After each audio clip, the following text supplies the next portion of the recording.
topic of this one is Khabib Nurmagomedov. As you can read the screen, it's going to be Khabib Nurmagomedov and why he declined the fight Floyd Mayweather for up to $100 million in this slated boxing match that was scheduled for 10 to 12 rounds.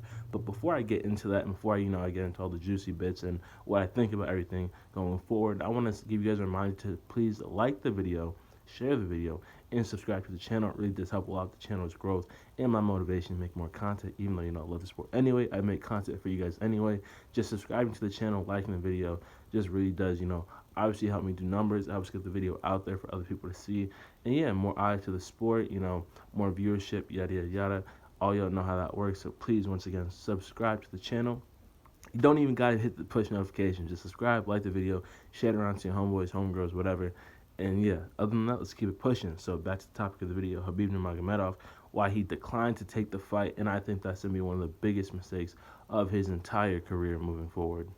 Alright guys, kicking off the video, I'm just going to be going through my bullet points, and my first one is self-explanatory. If Khabib were to land that lucky punch and knock out Floyd Mayweather, he would turn into a global icon. Granted, you can already say he is due to his fame in the West, especially with his religion and his involvement within the Muslim community and the Russian government. He's turned into a global icon. But obviously, if he were to fight Floyd, I think honestly that pay-per-view would sell upwards of 2 million, maybe 2.2, 2.4 million pay-per-views, and it would really help boost his global presence. He would turn into a true global figure, definitely in the likes of a LeBron type scale, due to the fact that due to him being a religious icon has really bolstered his standing in terms of famous athletes and everything like that.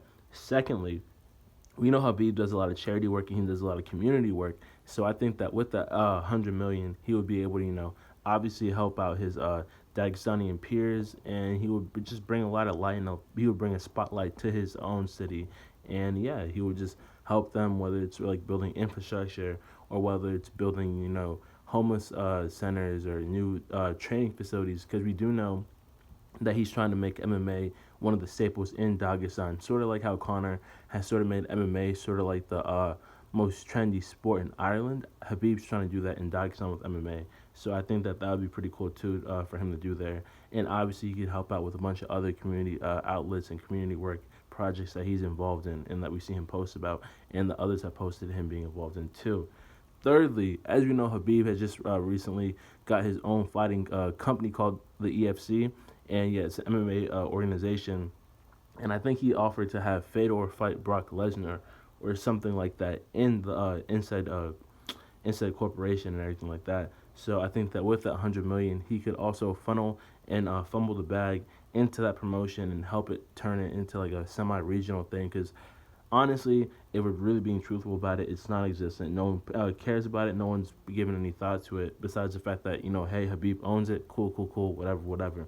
But if he were to put some real money to it and really funnel it, whether it's promotions or just paying his fighters and just help bolstering the talent that goes through that facility into possibly Bellator, PFL, or the UFC, I think it could turn into something major. We've seen what McGregor has done with that 100 million plus that he got off of Floyd, and how he channeled it into his Proper 12, and we see what that's done. How he has Proper 12 has turned into a $1 billion company, and we see what he's doing with McGregor Fast and everything like that. So I think if Khabib would even take a page or two from that playbook and really do that with the EFC, I think we could see something major coming in the next couple of years if he were to take it. But obviously, he declined the fight.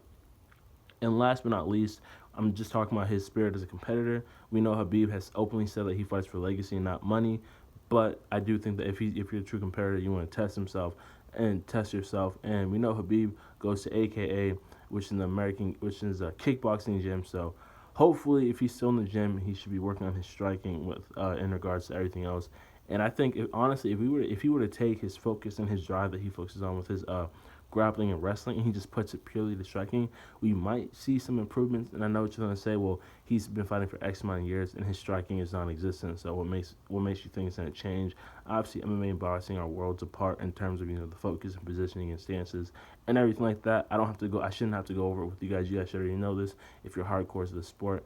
Obviously, they have some similarities and they are involved and mixed in with each other, but the worlds apart in terms of stances and everything like that, and how the fights even go. So that's self-explanatory, but regardless, I think if you have that competitor's fire and you just want to continue to test yourself and push yourself, I think it would be a pretty good opportunity for him to just even do so, just to even be involved in something like that. But anyway, you guys, let me know what you guys think in the comments down below. If you think he should have taken the fight, or if you're glad that he declined the fight, let me know if you agree with any of my bullet points, whether it's in regards to a competitive spirit, the EFC, community charity work, or just bolstering his global iconship, for lack of a better term, just making himself a legend.